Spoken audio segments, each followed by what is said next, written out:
Señor presidente, para tener una democracia sólida es esencial que se respeten y se garanticen plenamente los derechos humanos, sobre todo en nuestro país, que tiene una historia dolorosa y sensible en esta materia, que aún tenemos capítulos pendientes en lo que se refiere a verdad, justicia y reparación. Aún tenemos familiares que buscan la respuesta para saber qué ha pasado con los cuerpos de su familia, qué ha pasado con aquellos que los hicieron desaparecer. Que aún tenemos gente que postula el negacionismo y que intenta negar lo que ha sido nuestra historia dolorosa pasada. Por eso mismo, para que esto ocurra, tiene que sancionarse a los responsables que, ya sea por su acción u omisión, hayan incidido en estas vulneraciones.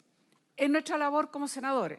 Nos toca resolver como jurado la acusación constitucional para determinar si el acusado es culpable o no de la infracción que se le imputa, ejerciendo el control político sobre la autoridad que es facultad de este Congreso. Es así, con esta acusación se pretende demostrar la responsabilidad política del exministro Andrés Chadwick por graves violaciones a los derechos humanos ocurridas en nuestro país entre el 18 de octubre y el 28, recién pasado tiempo en que ejerció su cargo de ministro del Interior, debido a que habría incumplido sus deberes constitucionales y legales para proteger la vida, la integridad física de chilenas y chilenos. Efectivamente, el 18 de octubre podemos decir, como se dice, Chile despertó, iniciándose el llamado estallido social, el más grave de nuestra historia de vuelta en la democracia y en donde nuestro Estado de Derecho quedó en vilo. Chile, como una forma de controlar este profundo descontento social, el Gobierno y el Ministerio del Interior plantearon una disyuntiva entre el orden público y los derechos humanos. Y para conseguir este fin se vulneraron reiteradamente los derechos más esenciales. Nadie ha defendido en esta sala, no lo hemos hecho ni lo vamos a hacer, a aquellos delincuentes que cometieron delitos o saqueos y graves hechos de violencia. Los condenamos enérgicamente, pero exigimos al mismo tiempo el respeto a los derechos fundamentales. Y lamentamos que el presidente Piñera y su gobierno nunca han podido entender la profundidad de este estallido social. No han logrado entender que es la reacción ante un sistema extraordinariamente injusto, que los ha hecho estar excluidos, que no ven los beneficios, que no tienen el mismo acceso a los servicios básicos, que ve que es un mundo que privilegia a los que más tienen y que la gente tiene extraordinarias fragilidades cuando logra surgir un poco y basta que tenga un enfermo o cualquier situación para obviamente caer de nuevo en la vulnerabilidad.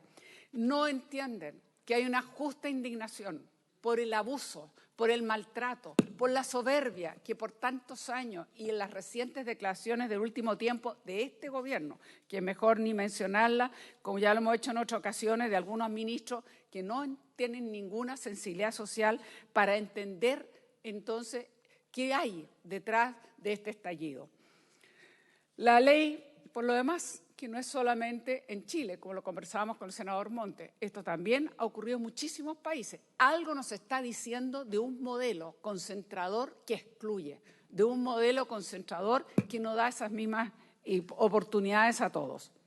La ley 20.502 es la norma que regula las facultades del ministro del Interior, siendo su principal función velar por el orden público, concentrándose en dicha autoridad la decisión política al respecto.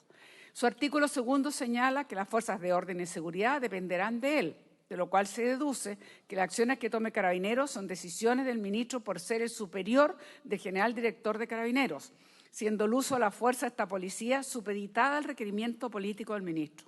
De acuerdo a esto, existe una relación de jerarquía, debiendo el ministro controlar la labor de esta policía. Pero la atribución de velar por el orden público no puede ser a cualquier costo, como dramáticamente lo ha mostrado nuestra realidad. Y tiene como un límite fundamental constitucional el artículo 5 de la Carta Fundamental, la cual señala que es deber de todo órgano respetar y promover los derechos humanos, tanto los que están en la Constitución como los tratados internacionales. Entonces, el control político que debe ejercer el ministro sobre Carabineros, de acuerdo a estos parámetros, es para las fuerzas de orden y seguridad actúen con respeto a los derechos constitucionales, lo que es aún válido incluso en un estado de excepción.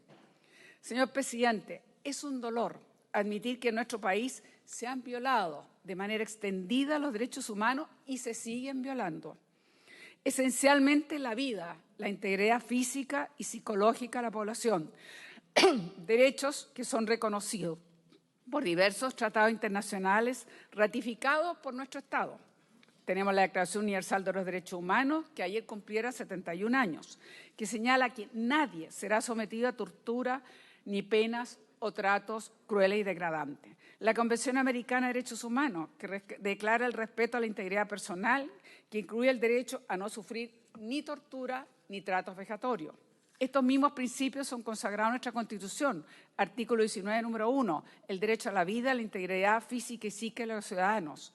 Es en este marco jurídico-político el cual tiene que desenvolverse el exministro del Interior.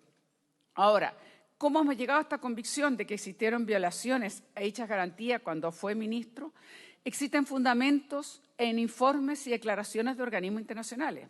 El 8 de noviembre, por ejemplo, el Comité de Expertos de Naciones Unidas señaló que, de acuerdo al elevado número de heridos y la manera que las armas no letales fueron utilizadas, parece indicar que el uso de la fuerza fue excesivo, violando los requisitos de necesidad y proporcionalidad, siendo deber del Estado proteger a la población de los actos de violencia. También conoceremos este viernes el informe del alto comisionado de Naciones Unidas, que envió su comisión a Chile. Asimismo, la Comisión Interamericana, a través de su secretario ejecutivo, Paula Bravo, señaló: en Chile hay violaciones de los derechos humanos, hay denuncias, hay testimonios muy claros en este sentido. En la misma línea, Human Rights Watch reveló el 26 de noviembre que relata graves casos, dando cuenta de las vulneraciones por parte de Carabineros que incluyen abusos graves en las detenciones, hechos que todos se sucedieron mientras estaba el ministro Andrés Chadwick. En esta etapa que estuvo el ministro a cargo de ese ministerio hasta el 28 de octubre, el Instituto Nacional de Derechos Humanos, creo que aquí se ha dicho, en esa oportunidad declara que se presentaron 12 amparos, 5 querellas por homicidio, 18 querellas por violencia sexual, 76 querellas por tortura, un total de 3.535 detenidos. Un dato no menor, que hasta hoy la mayoría de las querellas presentadas por homicidio fueron durante la gestión del exministro Chadwick. En particular, existieron en ese periodo 127 personas con traumas oculares, producto de distintos disparos con perdigones. Esto fue expuesto ante la Comisión de Derechos Humanos del Senado a la semana siguiente al inicio de las movilizaciones, cuando el acusado aún era ministro. Pese a esto, no existió un cambio en la actitud del ministro. Esto llevó a que los días posteriores de haber dejado el cargo, la Sociedad Oftalmológica afirmara estar frente a las peores crisis sanitarias del mundo. Estos casos de traumas oculares fueron por la utilización de armas antimotines no letales, las cuales eran disparadas como métodos disuasivos contra los manifestantes. Eran percutidas directamente a los cuerpos y rostros, sin cumplir protocolo alguno. Debemos recordar que el exministro dictó el decreto 1364 el 13 de noviembre del 18. Ojo, un día antes de la muerte de Camilo Catrillanca, y ya este país había tenido que conocer la dolorosa verdad y falsedad de la operación de Huracán y el montaje que había hecho Carabineros de esa verdad, la cual aprueba que el protocolo carabinero para el orden público, señalando que las escopetas antidisturbios que se podrán utilizar cumpliendo los principios de necesidad, legalidad, proporcionalidad y progresividad frente a una agresión activa o potencialmente letal, que esa tenía que ser la respuesta a una agresión. Pero esto no sucedió. Carabineros utilizó de forma indiscriminada los perdigones, disparando directamente a los rostros sin mediar algunas agresiones, no existiendo de parte del ministro Chadwick al respecto acción alguna para fiscalizar este cumplimiento. A esto se le agrega que entre el 18 y 23 de octubre ocurrieron 29 casos de traumas oculares, pero en los 5 días posteriores se dieron más de 70 casos, lo cual es un aumento exponencial en el breve plazo que se dio la gestión del exministro. También hubo violencia sexual que tomó el accionar de Carabineros. Existen diversas denuncias de obligar a mujeres, hasta niños, a desnudamiento. Según el informe de la Asociación de Abogadas Feministas, las comisarías se golpeó y se humilló a las mujeres. También a niñas y niños en nuestro país sufrieron violencia por parte de Carabineros. El 26 de octubre, la Defensoría de la Niñez tuvo una gran labor. Habló de 6 niños heridos por bala, 18 por maltrato, 19 por perdigones. Estamos hablando de niños, niñas y adolescentes. Así como lo declaró junto a la UNICEF, no es tolerable que en un Estado democrático se sigan vulnerando los derechos humanos. ¿Qué responsabilidad tiene el ministro en esto? Su defensa nos ha dicho de que no puede responder por actos de terceros, lo que, por cierto, podemos compartir. Pero lo que se le está imputando son hechos personales, son omisiones, que es su negligencia en el ejercicio de sus atribuciones al no haber cumplido con sus deberes constitucionales y legales. Estos hechos públicos y notorios de su conocimiento. La negligencia que muestra en sus declaraciones del 21 de octubre, en que el presidente afirmó estar en guerra contra los manifestantes, polarizando al país, que duda cabe. En ese entonces el exministro declaró que el presidente ha señalado una expresión que demuestra la autoridad de decisión con la que nosotros como gobierno queremos combatir este vandalismo y darle seguridad a la ciudadanía. Comillas, hemos adoptado distintas medidas para el efecto de lograr la acción más decidida en contra de esta violencia. De acuerdo a esto, claramente consciente entonces de acciones más represivas contra la población. Declaró respaldar, comillas, con total decisión a nuestras Fuerzas Armadas y Carabineros porque están cumpliendo un deber en el resguardo de todos los ciudadanos del país. A esta fecha ya existían graves denuncias contra el actuar de Carabineros. El exministro estaba en conocimiento de estos hechos. El 22 de octubre sostuvo una reunión con el director del INDH, que aquí se ha señalado, que le manifestaron al ministro su preocupación por las violaciones de derechos fundamentales. Su reacción, algunos sumarios, que como aquí recordaba un senador, son medidas administrativas, pero no hubo una acción concreta para salvaguardar la integridad de la población. No condenó el actuar de Carabineros. Es más, tenía facultades incluso para haber pedido la renuncia al director general de Carabineros, hecho que posteriormente a que saliera el ministro, lo decimos así, por lo menos el Partido Socialista lo pidió una y más veces y reiteradas veces.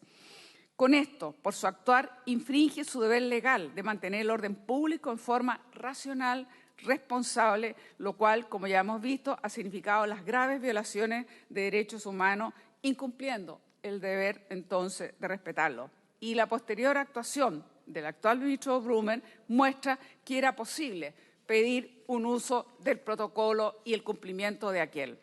El acusado no realizó acción para detener estas vulneraciones, teniendo las facultades para hacerlo, y el deber legal de controlar el actuar de Carabineros, lo cual queda acreditado en este proceso. La pregunta que nos hacemos, ¿por qué no actuó más enérgicamente frente a lo que sucedía en el país, teniendo conocimiento de ello? En el capítulo 2 se basa en una infracción grave de la Constitución al participar en la declaración de estado de emergencia, que podía afectar derechos constitucionales. Frente a la declaración del estado de emergencia, hasta su término se sucedieron más de 3.193 casos de personas privadas de libertad. En ese intertanto se cometieron graves afectaciones a los derechos constitucionales. Se provocaron vulneraciones al debido proceso. Uno de estos es el derecho a la defensa, que se negó al registro público de los detenidos y a los detenidos, y a los abogados de ellos. Con esto se obstaculizó el derecho a la defensa de los detenidos. Esto fue expuesto ante la Comisión Interamericana en Quito por parte del Colegio de Abogados. Al declararse el estado de emergencia, las zonas bajo este estado de excepción quedan bajo la dependencia del jefe de la Defensa Nacional, que puede restringir el derecho de reunión y de locomoción. Se fue mucho más allá de aquello. En este estado de emergencia, ni las atribuciones constitucionales ni las legales autoridades se suspenden. Asimismo, con mayor razón, mantienen la obligación de respetar y promover los derechos humanos. Eso lo señala el artículo 44 al afirmar que no pueden verse afectadas las competencias en el funcionamiento de los órganos. Presidente, en estos últimos tiempos hemos visto violaciones generalizadas de estos derechos y la repetición de las vulneraciones a la integridad física y psíquica, principalmente realizada por Carabineros. Por eso quiero señalar la necesidad ineludible de este Congreso de hacer un estudio a fondo, junto al Gobierno, por cierto, a fondo de el cuerpo de nuestra policía. Tiene que haber un estudio a fondo de la preparación, de la capacitación, de la prevención, de los servicios de inteligencia y de los que son sus responsabilidades y su formación. Pero quiero decir, presidente, que esta acusación no queremos volver a escuchar a un general director ofrecerle impunidad a sus subalternos. Tampoco quisiéramos ver que se repita. Presidente, el minuto.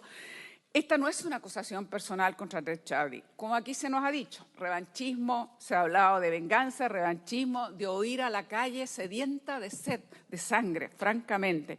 Aquí lo que estamos haciendo es cumplir la Constitución y las leyes tal como lo juramentó el ministro en su momento. Aquí se trata de que existen pruebas que ha habido las violaciones de derechos humanos que pudieron haberse evitado si se hubiese ejercido esa acción y no esa omisión. Y no lo hizo. Es deber de nuestro Congreso ejercer el control político sobre las autoridades. Esto no es un juicio penal. Aquí se ha dicho, no estamos determinando las responsabilidades penales, pero sí decir que el descontento social no se soluciona con represión.